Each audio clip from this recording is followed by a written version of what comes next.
Hi everyone. My name is Rupen, and I I have more than a decade experience in software engineering, including all the phases of like gathering requirements and development and support, maintenance, deployment.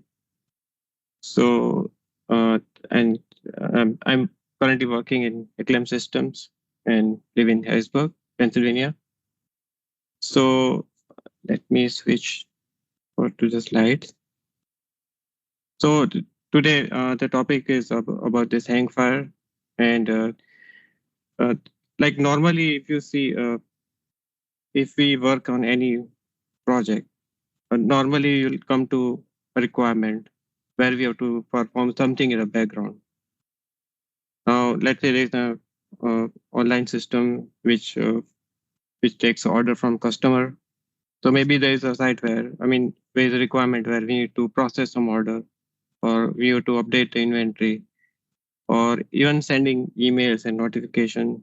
Some are very critical, some are something you can do it for the like just for the communication or marketing purposes. So there are various requirements, but I'm sure that we all face a requirement where we have to do something in the background. And being in .NET, we usually start with console application, and we create all our code and test and then deploy our exe.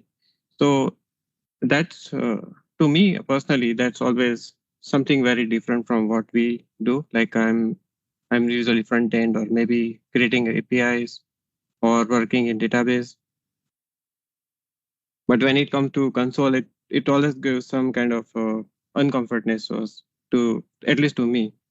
So that's where I came across this library. It's HangFire. So this one is HangFire is it's an open source. It's a library, and its sole purpose is to make background processing easy for us.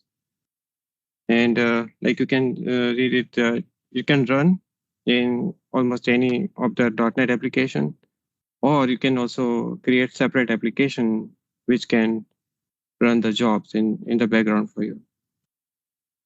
So like I mentioned, like we normally create console application, and then after we create exe, we may be using task scheduler or Windows service to run that task on frequent basis that we set up.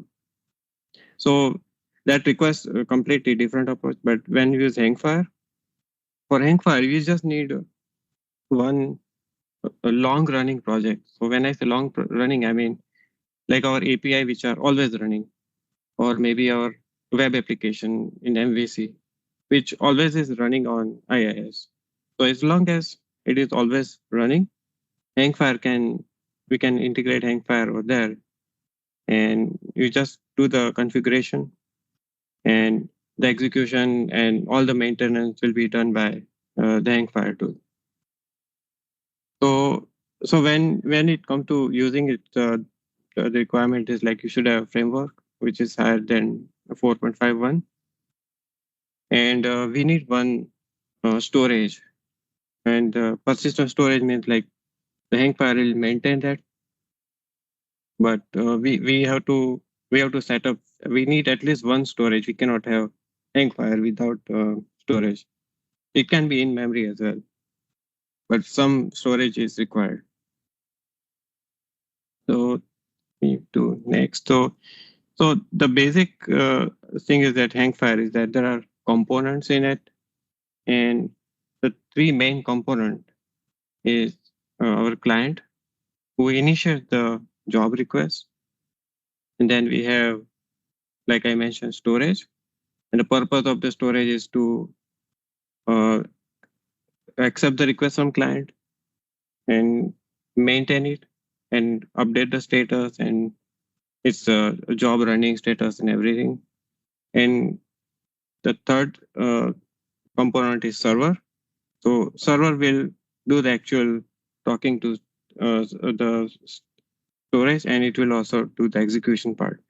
So let me show my next slide, which shows the diagram. So like you can see here, the first column is client, And that client can be any application in .NET. It can be ASP.NET.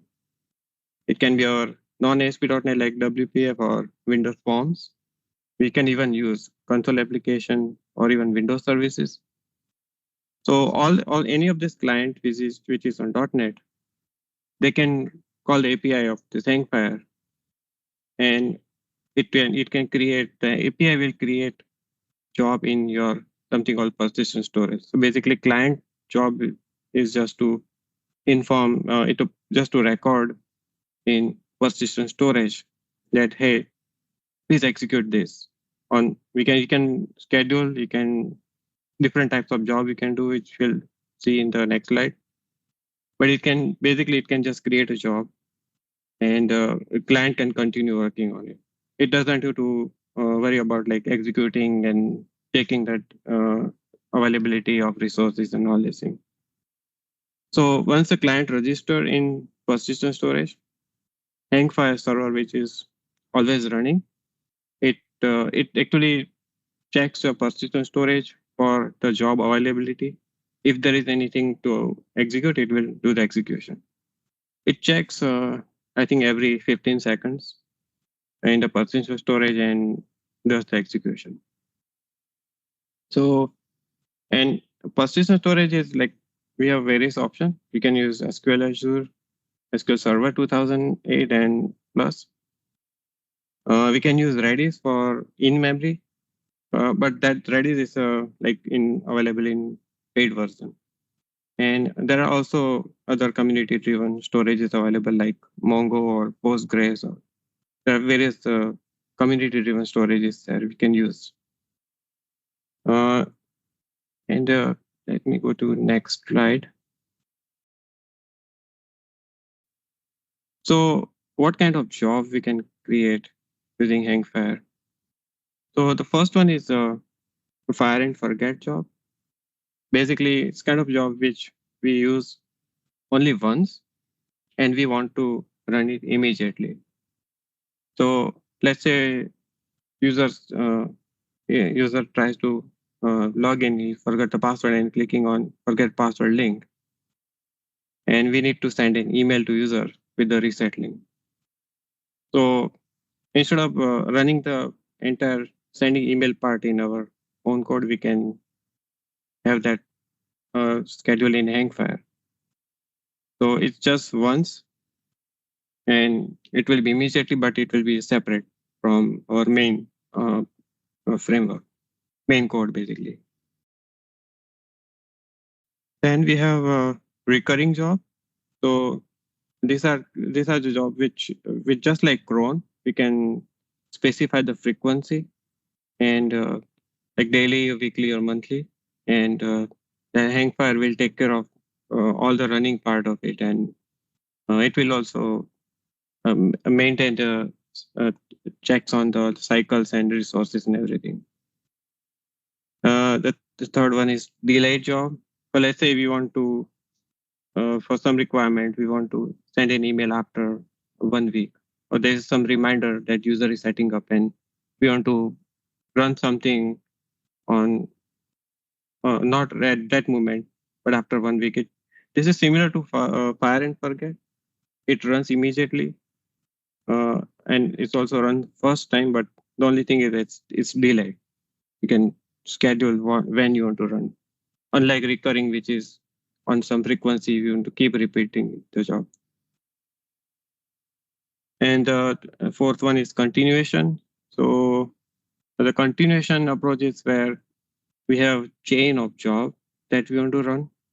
So let's say we have a requirement where we want to consume data from external API, generate the report, and then send the generated report or email to some user. So as you can see, there are 3 steps here. So we can do these 3 kind of jobs in continuation.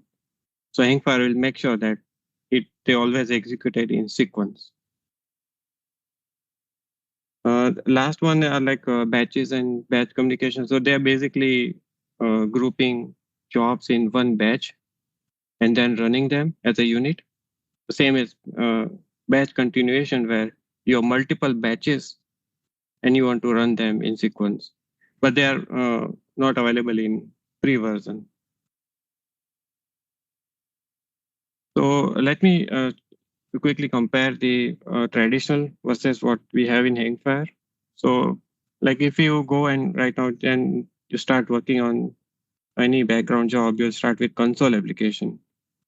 And when you work, you will realize that lots of implementation are manual, like when you want to schedule it and you have to manage queues when you have multiple jobs running. So when it comes to HangFire, this all monitoring, management, everything is out of the box. So we don't have to worry about queue and execution and is there any conflict or not. It will, HangFire will manage the execution. And resource optimization, again, we have to do this manually. When we have multiple jobs running and they require resources, maybe it's like network drive or some other resources which is shared across them. So we have to make sure that there is no deadlock in that. But compared to that, HangFire, it can do this large volume of background jobs efficiently, and it can uh, maintain the resource optimization. And now monitoring and debugging is something. Let's say we have our job running in Windows Service or Task Scheduler. We have to literally go to the server and check whether the job is running or not. Is there an issue or not? The HangFire will provide you a debugging capability, and there is a dashboard. So that dashboard we can utilize to monitor the current running job and any failures happens or not. So it gives lots. It makes it very easy for background job. Then there is also reliability and fault tolerance. Where if we have a console application which is running and it fails, maybe something in the code or maybe like network connectivity is not there, some issue happens, then we have to handle this kind of fault in our code. We have to make sure that we run the job and perform the necessary action. But when it comes to HangFire, if it automatically maintains the job, and if it fails, then it will automatically retry that. So, and that retry is, I think it's 10 times it retrying. And you can also set a delay timer between those retries. So it will always make sure that our job is running, and if something is wrong, we can resolve the issue by retrying. And yeah, there is a community support for, like, of course, for traditional, we won't get much community support and other system. But when it comes to HangFire, there's a very active community, and most of these complex requirement, they can help in troubleshoot the issues. Last one, like we already have some modern tools right now, like Quartz and RabbitMQ and all this Kafka and mass transit. But they are, if you see, they are very heavy in a way. Like integration of these tools require some code in. You have to change some code. You have to implement some interface, and it also kind of has some coupling in your code. So compared to even modern tools, HangFire is still better because it requires very less maintenance and it's very lightweight. So yeah, I'll move to the next slide. And error logging. So HangFire will mostly handle all the issues that we have. It has its own exception handling, and you can also integrate external method, and you can use like normally we have our API project. We add some additional tools for logging, like Serilog or Nlog. You can also integrate that with HangFire so that if any error occur, we can log in there. And yeah, like I mentioned, if any error occurs, HangFire will try to retry that 10 times. And there is a delay between those retry, and we can definitely configure all of this. So let me show what I have for the HangFire. This is the project I have, and I'll be using ASP.NET Core API for HangFire demo. And I also have a database here on my local. So as you can see right now, it doesn't have any tables. It's just a blank database. So when it comes to HangFire, you can install this here with NuGet package. To show what packages I have. So we need HangFire and we need HangFire core. So HangFire core basically is the main server of HangFire, which will maintain all the execution and job status and everything. It's the heart of the tool for the execution. HangFire itself is an additional layer on core, and it provides you a kind of a dashboard, a nice dashboard which gives you out of the box. And that dashboard you can use to see the status of the job, and for some of the recurring job, you can also run them on demand. And it also can show you the debugging information. And I'm using SQL Server, so I'm using HangFire.SQL Server. It's a .NET package available for connecting HangFire and SQL as a persistent storage. But HangFire have other packages for Postgres and Redis and other stuff. So we can add them based on our need. HangFire also has an in-memory database, by the way. So once you install these packages, we need to do some configuration, like most of the packages. So I'm sharing here is a program CS file for ASP.NET Core API. We have this connection string available, and this line is where we are adding the HangFire configuration. So when we add HangFire, we can set some configuration like compatibility level. So this is mostly for tackling the environment where if we have distributed servers. Like the HangFire, the good thing is that you can scale that horizontally. You can have multiple servers of HangFire running itself. You can have multiple application calling the HangFire, and one HangFire server can handle the request, but you can also have multiple server for execution when you have a large number of jobs to be taken care.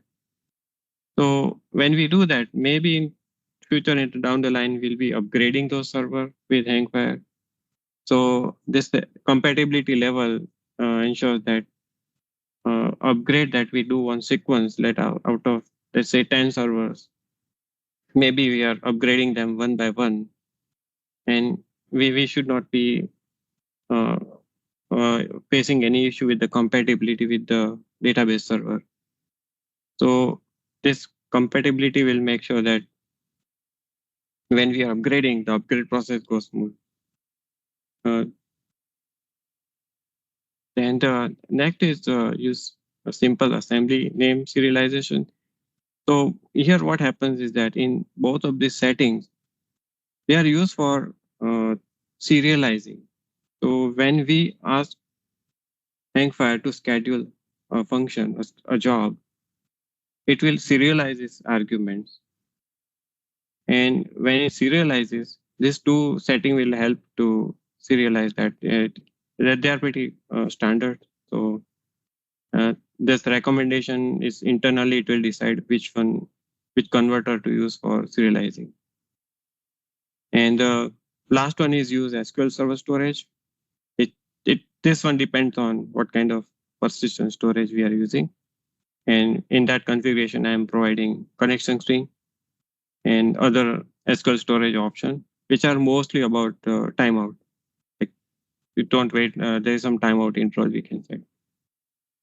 And once you do the configuration, you can start this HangFire server. And after we have our application built up, we can define the dashboard. So this is where you'll, once you run the background job in HangFire, this dashboard URL is what we will show you all the status of the job, which are the UI is completely out of the box, so don't have to make any changes in that. So let me show the controller that I have used. So like this controller, this is a default controller, and I'm using this background job. So this enqueue is used for first type of job, which is fire and forget.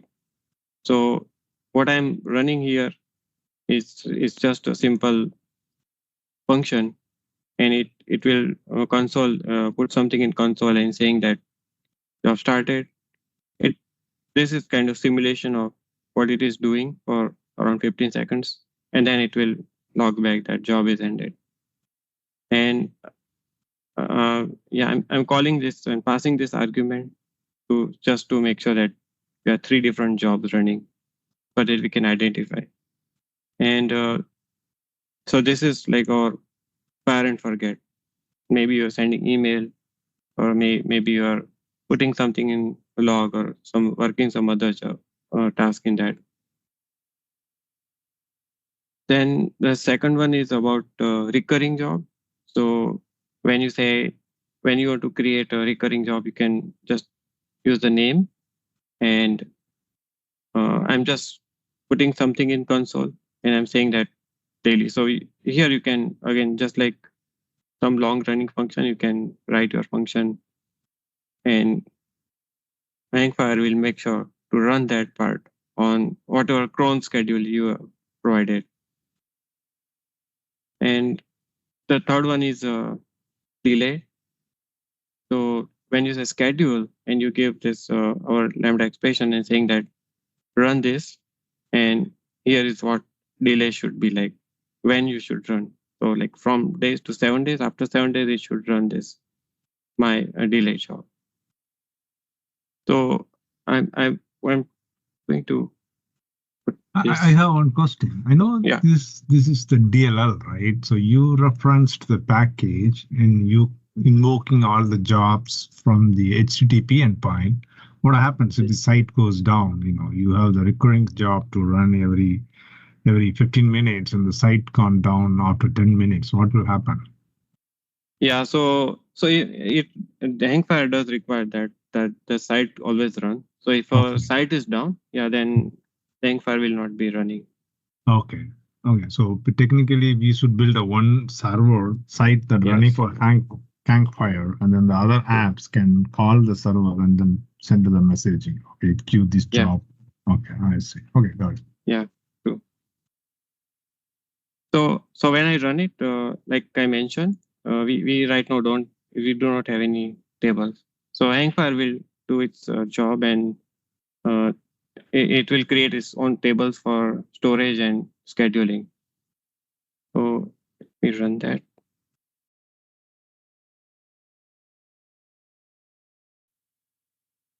And I'm putting this breakpoint. So you'll see that when we enqueue any job, maybe recurring or maybe delay or even fire and forget, it will not wait for that. Like we are not waiting for 15 seconds to reach from A to B.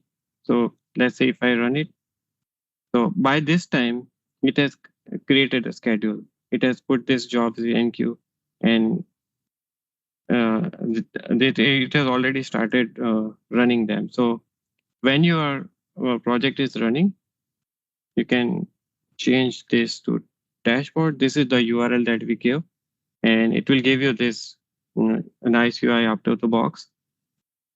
Now here if you have some job currently running, so you will see that the resource that is being taken for that job. And yeah, if we have job, and it will show you it, since it ran so fast, so you can see this 3 job is already been executed. These are fire and forget, and this is schedule where we said that run this delay job on uh, after 7 days. So, and all the recurring jobs will be here, and it will show you all the job titles and when is the next execution, whether it happened or last time executed or not. And you can run this whenever, even if let's say the schedule is to run in next 28 minutes, you can select it and trigger it now. For some reason, if you want to uh, change the schedule or so you miss the schedule or something you want to run abruptly on demand basically.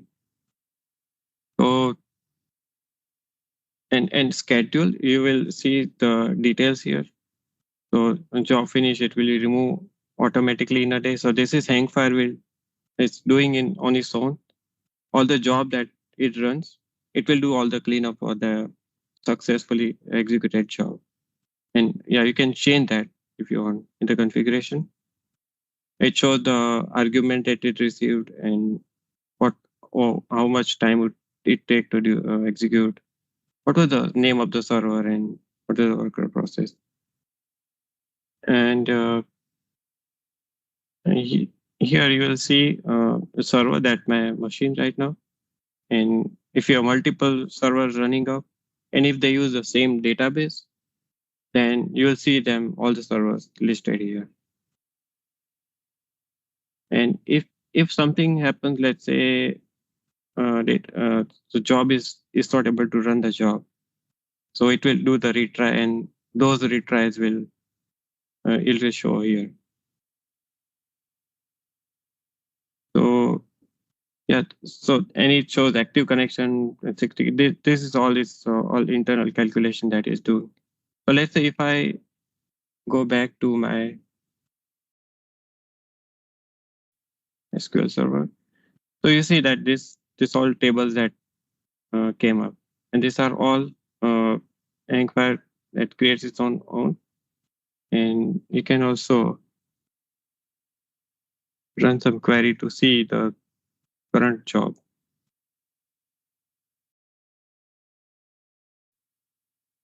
So as you can see, this you have all the serialized information about what was the job and what's the status and when it was executed. It also have separate tables for like job parameters where you can see where if there is any, like I just passed some random parameter culture, but some of the job have some various parameters that you can see from these tables.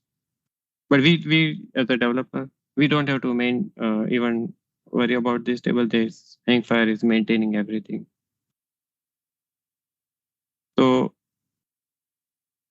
if let's say for some reason some error occur, then you'll see that it will retry on its own. So let's say I'm trying to run a job recurring.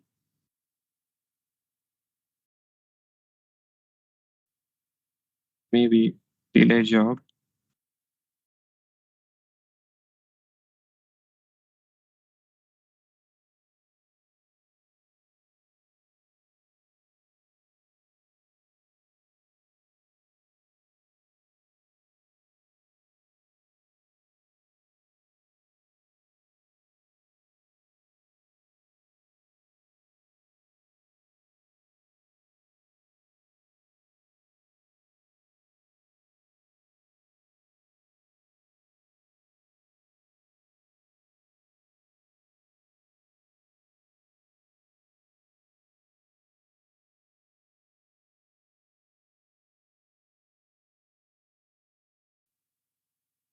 So there will be a job which it will run in next 2 minutes.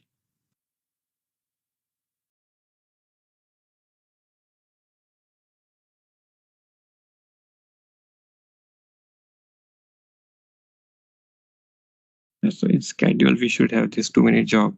So let's say we have one job. I mean, since I ran the code same again, so we have one more job with 7 days delay.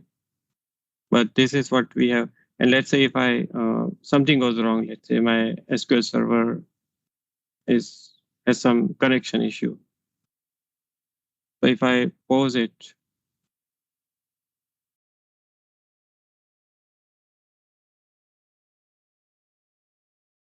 and it will try to run this in a minute or so.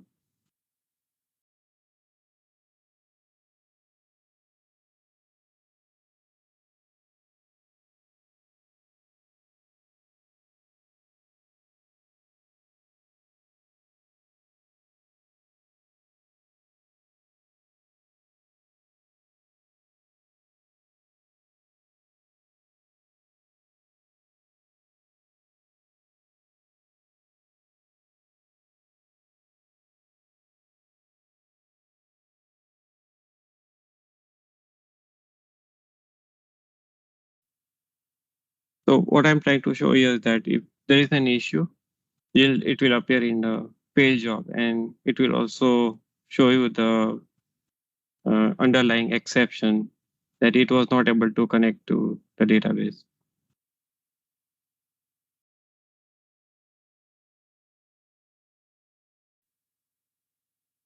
What if I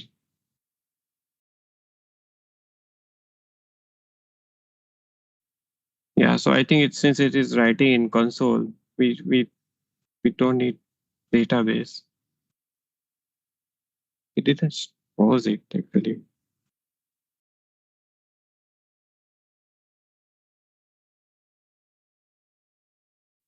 Oh yeah, actually it was showing this message. Didn't pause the server. Yeah. So like you can see if my database is down, it show you in the dashboard, it will show you like what's the issue and what happened to the server. So it has a built-in error handling, so it can. Okay, yeah. If I refresh, yeah. So it will handle the any error on its own. So let me start the server.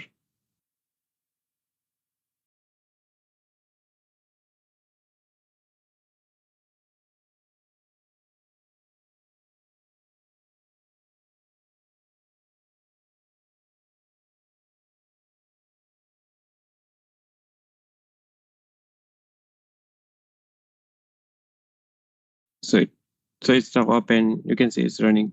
So basically, the HangFire will maintain all the exceptions and everything, and it can show you if there is any error occurred, and it will retry. It will appear in retry, and all the fail count will be there.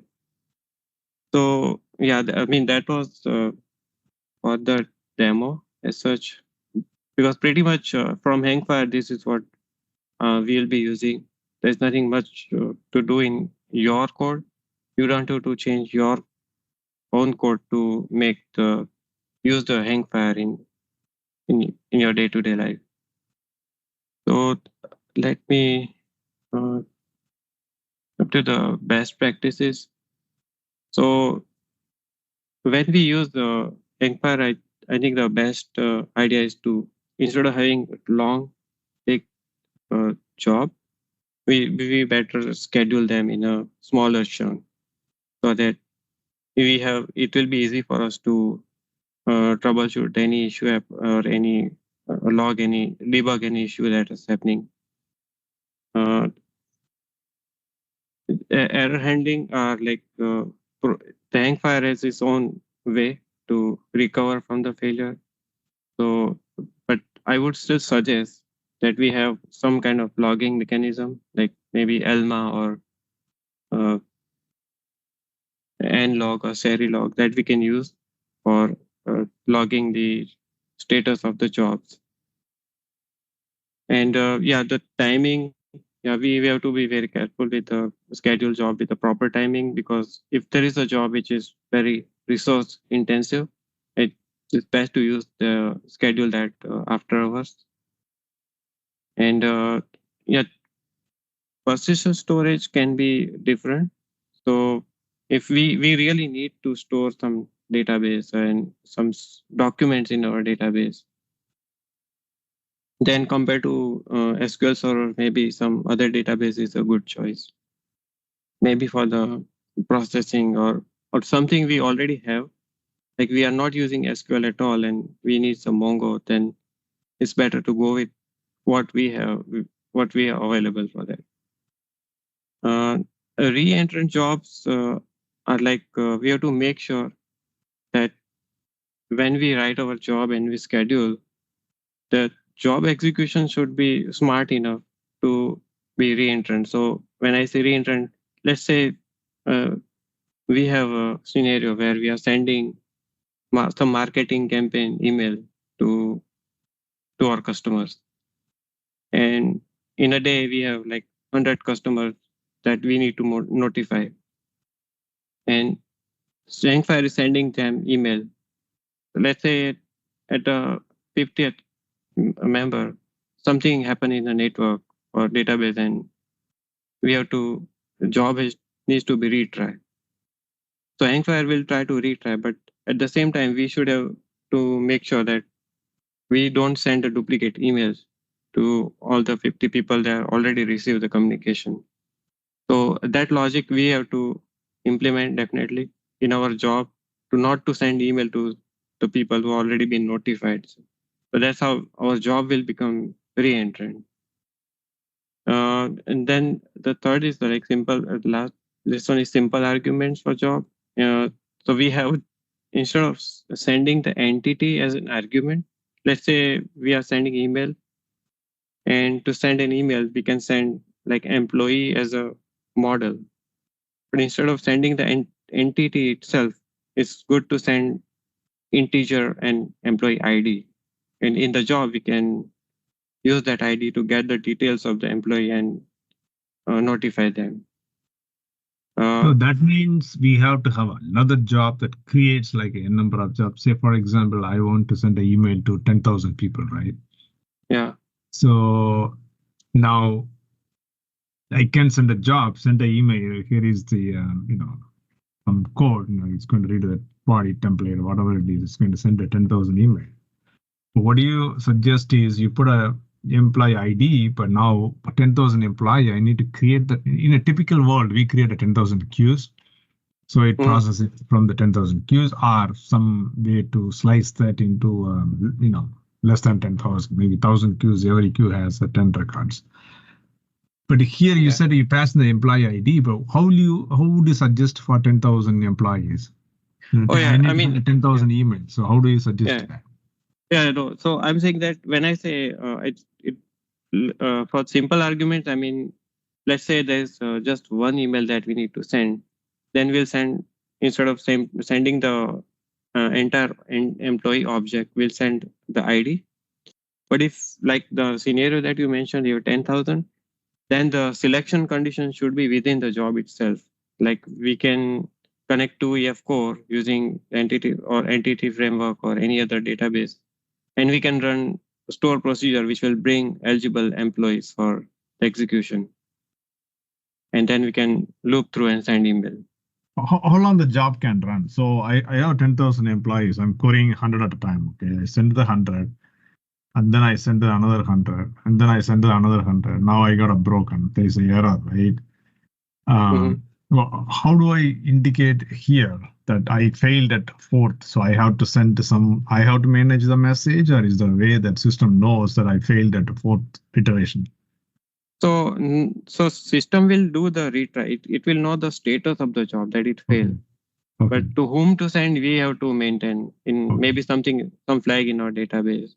Okay, got it. And we query only those employees who are not notified. Not sent. Okay, got it. But now another question: how long this job can run? Like Like I have a job that takes like 20 minutes to process something, right? But Yeah. is there any time? I know it runs No, in part of the HTTP context. Is there any time how long it will run or no?